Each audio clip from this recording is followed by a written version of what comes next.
Selamat siang Ibu Firman dan teman-teman. Di sini kami dari kelompok 6 akan presentasikan mengenai tata kelola organisasi tepatnya di bab 8 dan bab 9. Nah, di sini ada saya Meliana Bunga Prastiawati, ada teman saya Vindatanya Maut Nasaro, lalu ada Nanda Infantri Choiri, lalu ada Jacobus Dave Klau, dan yang terakhir ada Maria Eran Melana Dapa. Nah, untuk awal presentasi akan dipresentasikan oleh Saudari Vinda kepada Saudari Vinda. Saya persilahkan.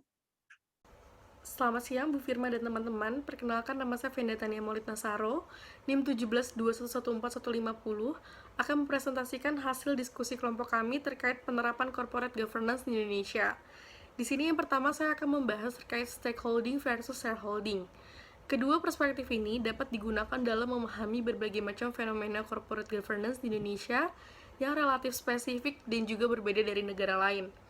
Namun juga perlu disesuaikan dengan karakteristik dari masing-masing perspektif yang ada.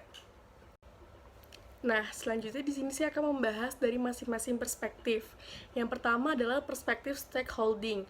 Melalui sudut pandang stakeholding atau perspektif stakeholding ini diharapkan pemahaman fenomena corporate governance yang terjadi di Indonesia dapat menemukan nilai yang kompatibel atau sesuai serta tidak kontradiktif antara konsep dan juga praktik. Nah, selanjutnya yang kedua adalah perspektif shareholding. Fenomena corporate governance yang terjadi di Indonesia juga dapat menggunakan perspektif shareholding dengan menggunakan the agency theory atau teori keagenan. Perspektif ini lebih berfokus pada supremasi pemilik modal. Fenomena corporate governance yang menggunakan perspektif ini banyak ditemukan di perusahaan non-keuangan di Indonesia. Problema yang muncul yaitu ditemukan antara pemilik mayoritas atau controlling shareholders dengan pemilik minoritas atau minority shareholders. Lalu selanjutnya, manakah perspektif yang lebih baik? Tidak terdapat perspektif yang lebih baik atau superior dibandingkan perspektif lainnya. Bahkan tidak terdapat yang optimal maupun paling sesuai dalam memahami fenomena corporate governance di Indonesia. Selanjutnya di sini saya akan membahas terkait karakteristik corporate governance di Indonesia. Para ahli sepakat menyatakan bahwa sistem corporate governance yang dianut Indonesia mengikuti pola Continental European System, sebagaimana dijelaskan dalam teori path dependence. Selanjutnya, penjelasan terkait karakteristik corporate governance di Indonesia juga dijelaskan dalam tabel lampiran 3, halaman 253 pada bukunya Niki Lukfiarman. Di dalam tabel tersebut dijelaskan yang pertama, kepemilikan perusahaan terkonsentrasi pada individu atau keluarga, sehingga pihak ini mempunyai pengaruh kuat untuk menentukan arah perusahaan. Yang kedua, kepemilikan saham dengan penguasaan mayoritas oleh keluarga, diikuti dengan campurnya anggota keluarga atau orang terdekat kepercayaannya untuk menduduki posisi direksi dan atau komisaris di dalam suatu perusahaan. Yang ketiga, kepemilikan saham keluarga juga diikuti dengan berkembangnya kelompok bisnis keluarga berpola konglomerat dengan bidang usaha yang sangat terdiversifikasi. Yang keempat, perusahaan publik di Indonesia pada umumnya mempunyai tingkat utang yang sangat besar dan sebagian besar dalam bentuk mata uang asing yang tidak dilindung nilaikan atau unhedged, sehingga rentan terhadap perubahan kondisi ekonomi. Yang kelima, pasar modal relatif kecil dan tidak liquid, sehingga tidak mampu secara efektif berperan sebagai mekanisme kontrol eksternal dalam upaya penerapan prinsip corporate governance. Yang keenam, kombinasi antara relatif kecilnya pasar modal Indonesia dengan sedikitnya proporsi kepemilikan perusahaan dalam bentuk saham yang dijual kepada publik membuat pemilik mayoritas berada pada posisi yang sangat kuat.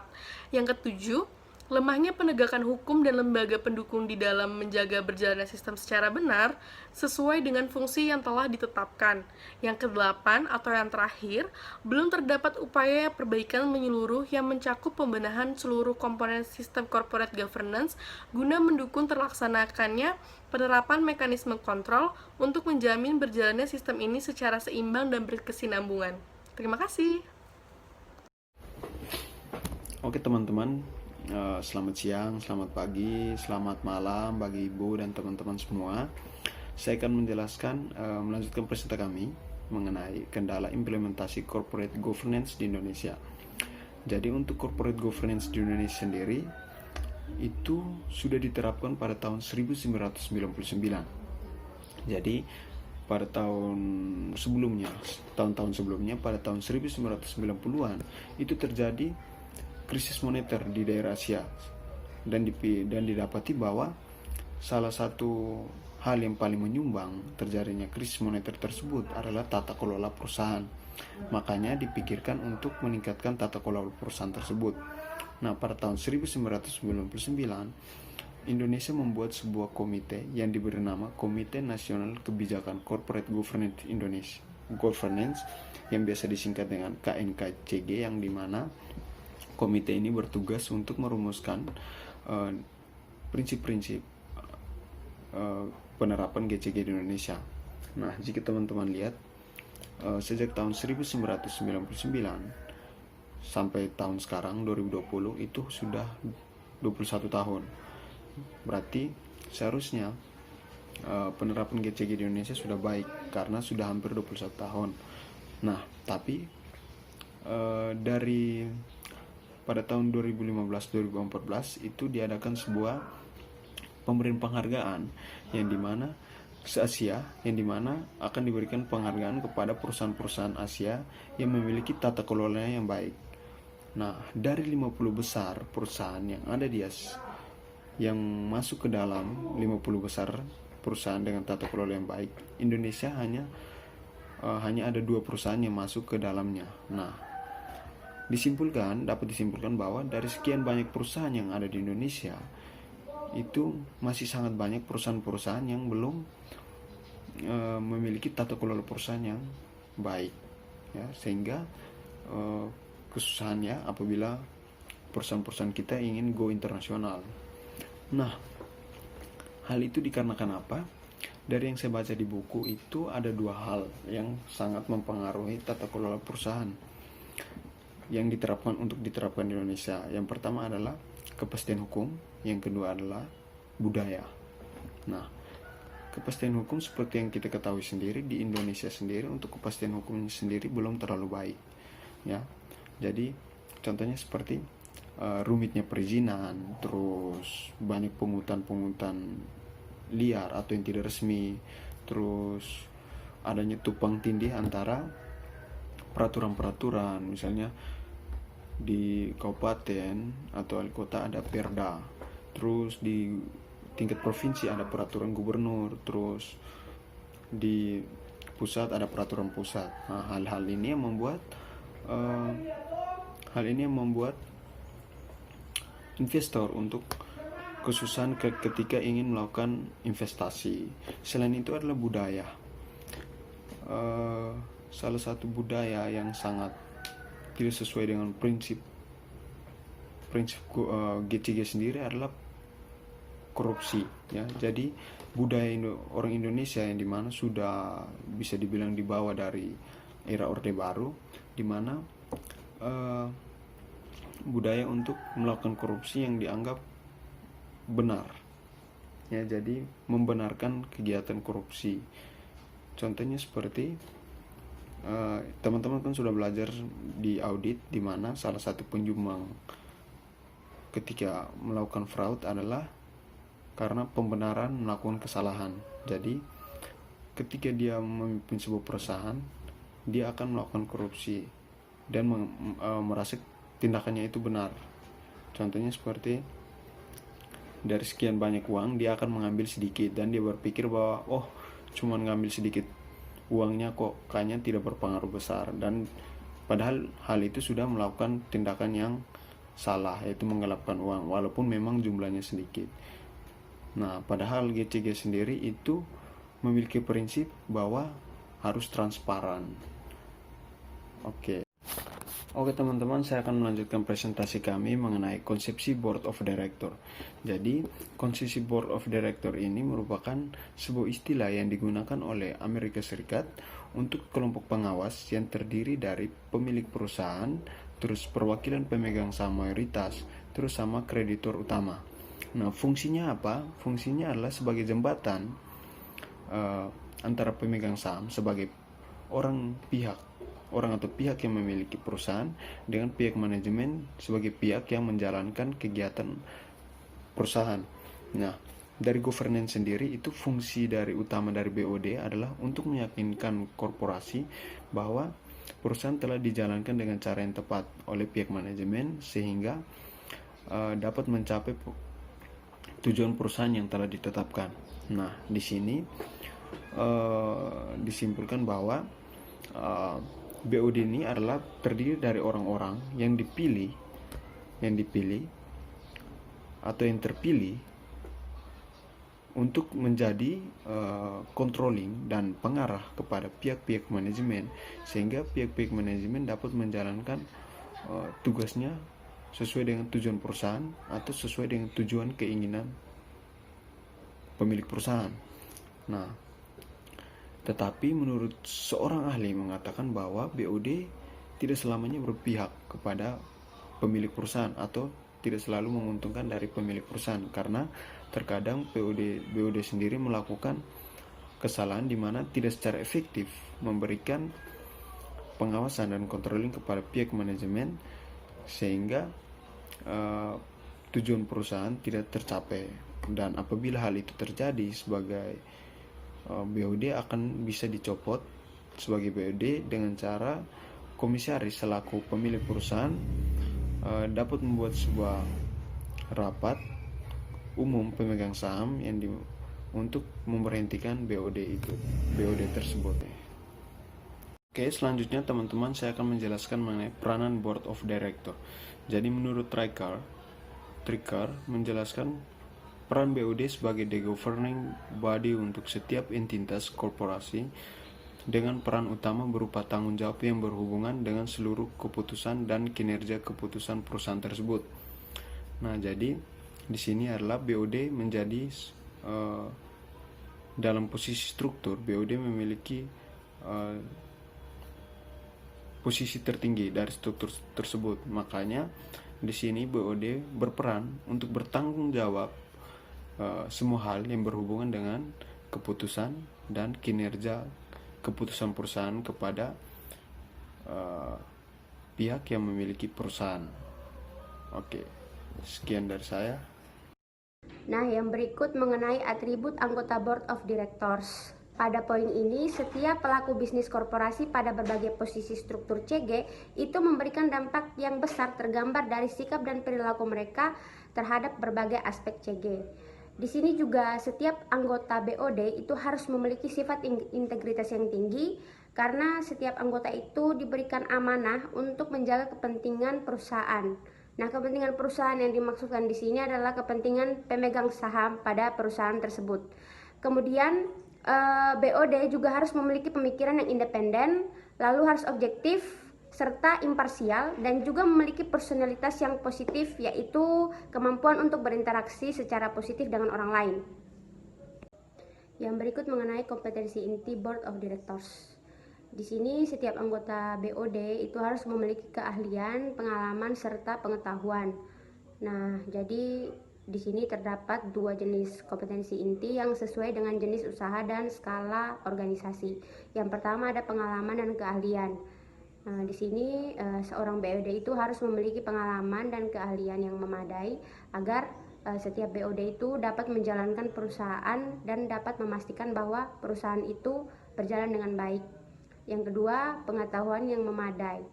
Di sini seorang BOD itu juga harus memiliki pengetahuan yang memadai baik mengenai perusahaan, bisnisnya maupun aspek keuangannya. Nah, selanjutnya saya Nanda akan menjelaskan mengenai perspektif board governance. Untuk yang pertama, menurut Zahra dan Pierce pada tahun 1989, terdapat 4 perspektif yang dapat mempengaruhi berbagai dimensi dari peranan BOD dalam melaksanakan fungsi board governance. Perspektif yang dimaksud yaitu legalistic, resource dependence, class hegemony, dan agensi teori.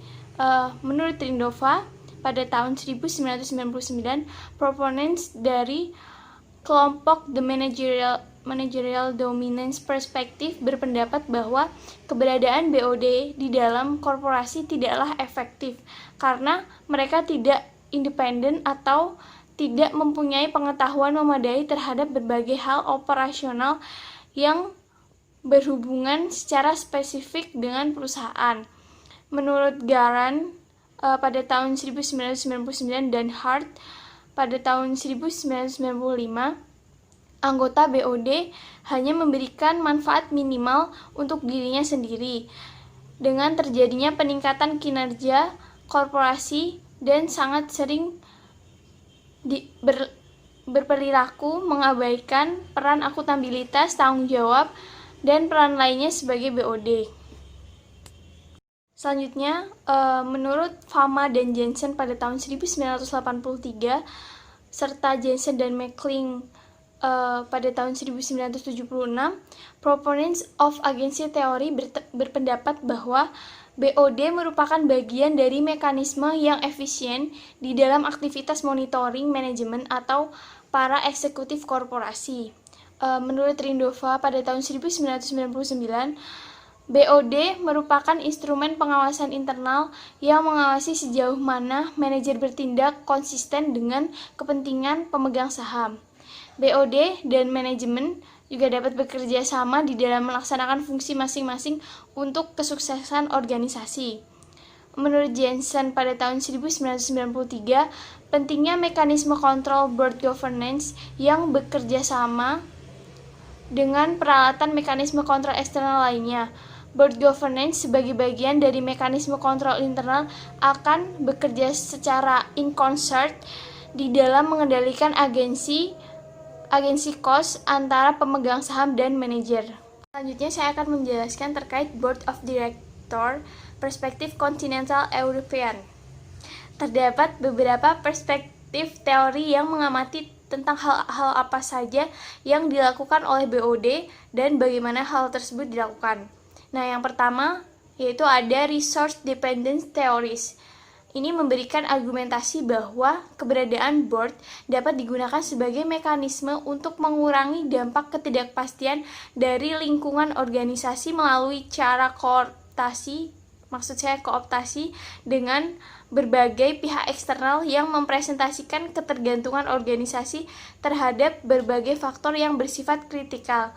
Nah, pernyataan ini menurut Pfeffer pada tahun 1972 serta Bird pada tahun 1983. Yang kedua ada social class theories. Nah, ini tuh memberikan fokus perhatian terhadap keberadaan managerial elites dan board interlock. Pernyataan ini menurut Newsom 1979, Mizruchi 1996, dan Stern 1988. Selanjutnya, yang ketiga, ada manajemen teoris yang memberikan pendekatan yang lebih bersifat normatif melalui pengamatan terhadap apa yang sebenarnya dilakukan oleh board, yang pada umumnya sampai pada kesimpulan bahwa keberadaan board itu adalah bersifat inert daripada aktif. Hal ini menurut pernyataan Metz pada tahun 1971, Herman 1981, serta Wolfson 1984. Nah, yang terakhir, keempat, itu ada agency theories yang menempatkan BOD sebagai pusat atau the center of corporate governance dengan penekanan dan fokus perhatian terhadap board di dalam menjalankan fungsi monitoring dan mendisiplinkan top management menurut pernyataan Fama dan Jensen pada tahun 1983A. Secara konseptual, BOD itu harus mampu menjalankan dua fungsi utama di dalam sebuah organisasi. Hal ini menurut pernyataan Finkelstein, Hambrick, dan Canella pada tahun 2009. Pertama, yaitu bertindak sebagai penyangga atau buffer dan boundary spanner yang menghubungkan organisasi dengan sumber kritikal atau sumber daya kritikal di lingkungan organisasi dan berbagai informasi yang memiliki nilai atau valuable melalui jaringan yang terjadi lewat proses director interlock. Yang kedua yaitu memiliki peranan di dalam pengadministrasian dan pengendalian internal, bertanggung jawab secara quantitatively di dalam membuat kebijakan dan memonitor pihak manajemen. Kondisi konseptual utama yang mempengaruhi karakteristik board itu adalah komposisi dan struktur dari board itu sendiri. Kondisi konseptual dalam kaitan ini tuh termasuk faktor ketergantungan kritikal yang dihadapi perusahaan, kekuatan institusional atau pengaruh kelas sosial dan managerial elites, dan kondisi keagenan atau the agency condition. Selain fokus perhatian terhadap struktur dan komposisi board, keberadaan board dalam organisasi ini juga dapat diamati melalui observasi terhadap proses atau melalui interaksi antara anggota BOD sebagai suatu kelompok. Perhatian utama terhadap struktur dan komposisi board itu didasarkan pada dua alasan sebagai berikut. Yang pertama, menurut Zahra and Peirce pada tahun 1989, struktur dan komposisi BOD ini merupakan dimensi yang paling fundamental, sehingga selalu menjadi acuan di dalam berbagai penelitian tentang BOD. Nah, yang kedua ini menurut Finkelstein, Hambrick, dan Canella pada tahun 2009, yaitu faktor penentu dan konsekuensi dari struktur dan komposisi board ini mengakar secara kuat di dalam kepemimpinan strategis karena struktur dan komposisi board ini akan menjawab aspek pilihan strategis dari sudut sosial, psikologis, dan ekonomis. Selamat pagi Ibu Firman dan teman-teman semua. Di sini saya Meliana Bunga Prastiawati dengan NIM 17211418 akan menjelaskan mengenai dua subtopik dari bab 9 ini. Nah, yang pertama yaitu ada peranan dan fungsi board governance. Nah, sesuai dengan PowerPoint yang ada di atas, seperti yang kita ketahui bahwa implementasi corporate governance itu memunculkan banyak kritik, teman-teman. Nah, di sini kritik tersebut tuh mengatakan bahwa board of directors tidak mampu dalam melaksanakan tugas dan tanggung jawabnya, yaitu tanggung jawab fiduciary roles. Nah, apa sih fiduciary roles?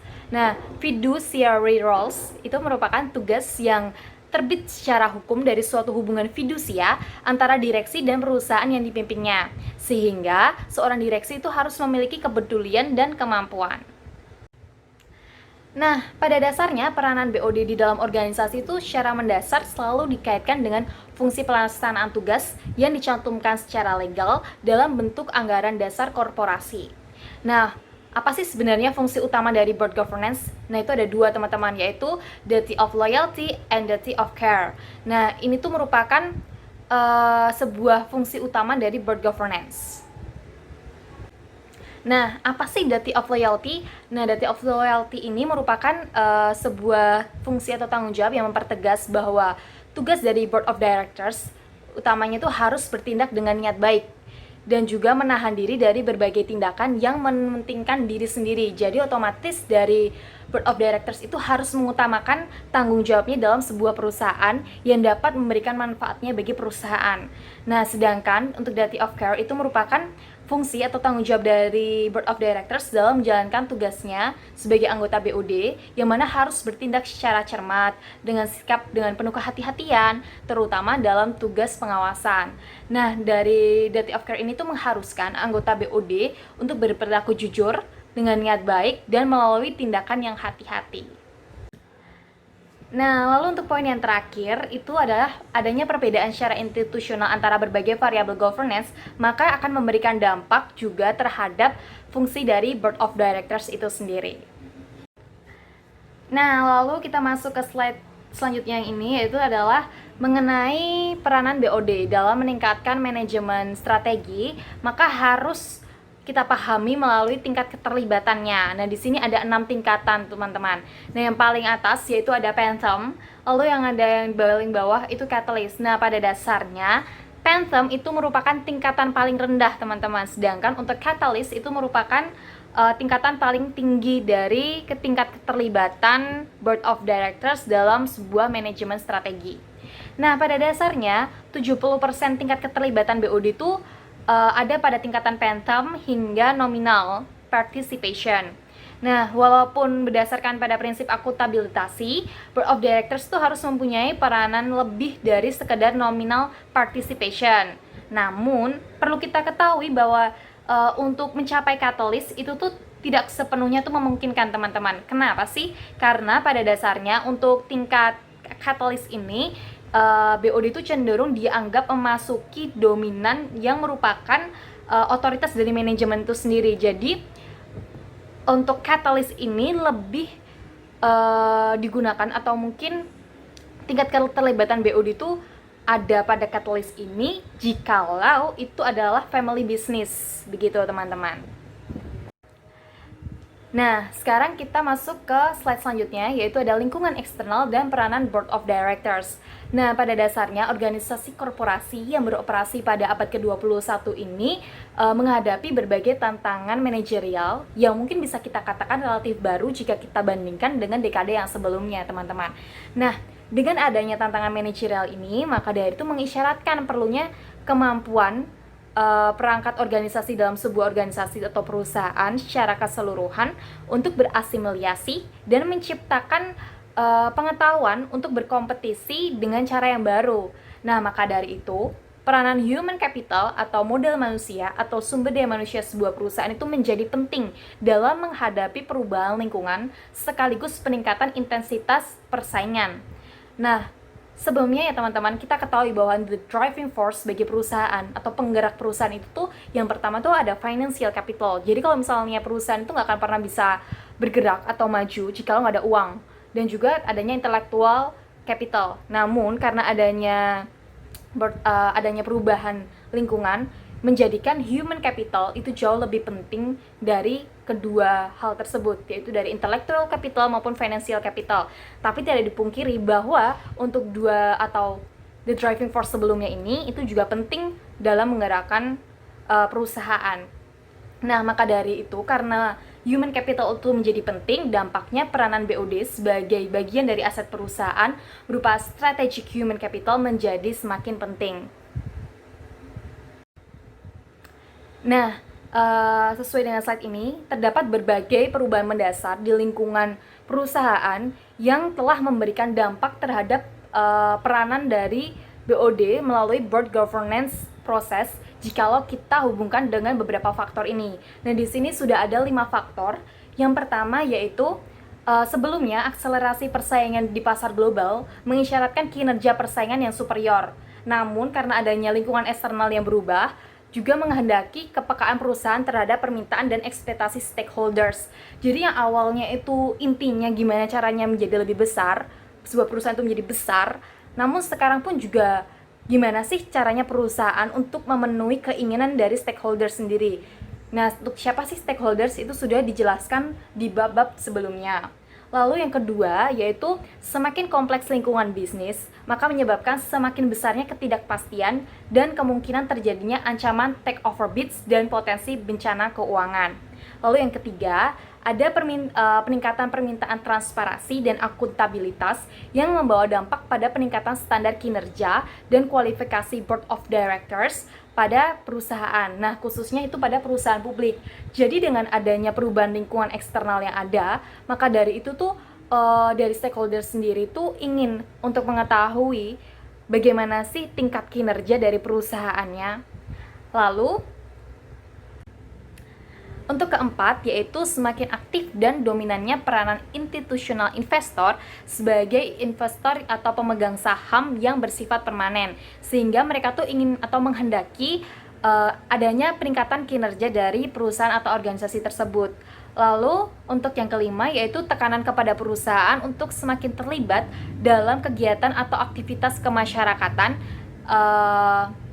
yang mana memperhatikan atau memberikan perhatian lebih terhadap pekerja, komunitas, dan aspek sosial lainnya. Nah, untuk aspek kelima ini pada dasarnya, jikalau memang diperhatikan oleh dari sisi perusahaan, itu mungkin bisa berdampak pada citra yang meningkat atau perusahaan bisa mendapatkan citra yang lebih baik baik di mata masyarakat. Jadi nantinya tuh juga bisa memberikan dampak positif bagi perusahaan itu sendiri. Nah, maka dari itu dapat kita simpulkan bahwa dengan adanya perubahan lingkungan organisasi, maka dapat memunculkan berbagai tantangan yang semakin kompleks. Namun, jikalau tantangan-tantangan tersebut dapat dihadapi oleh perusahaan dengan semaksimal mungkin, dengan sebaik mungkin, maka organisasi atau perusahaan tersebut dapat mencapai tujuannya dengan baik pula. Nah, begitu presentasi dari kami berlima, dari yang dimulai dari Saudari Venda, Jakabus, lalu Maria, Nanda, dan saya, Meliana Bunga. Sekian dari presentasi kami, mohon maaf jika ada kesalahan. Terima kasih Bu Firman dan teman-teman.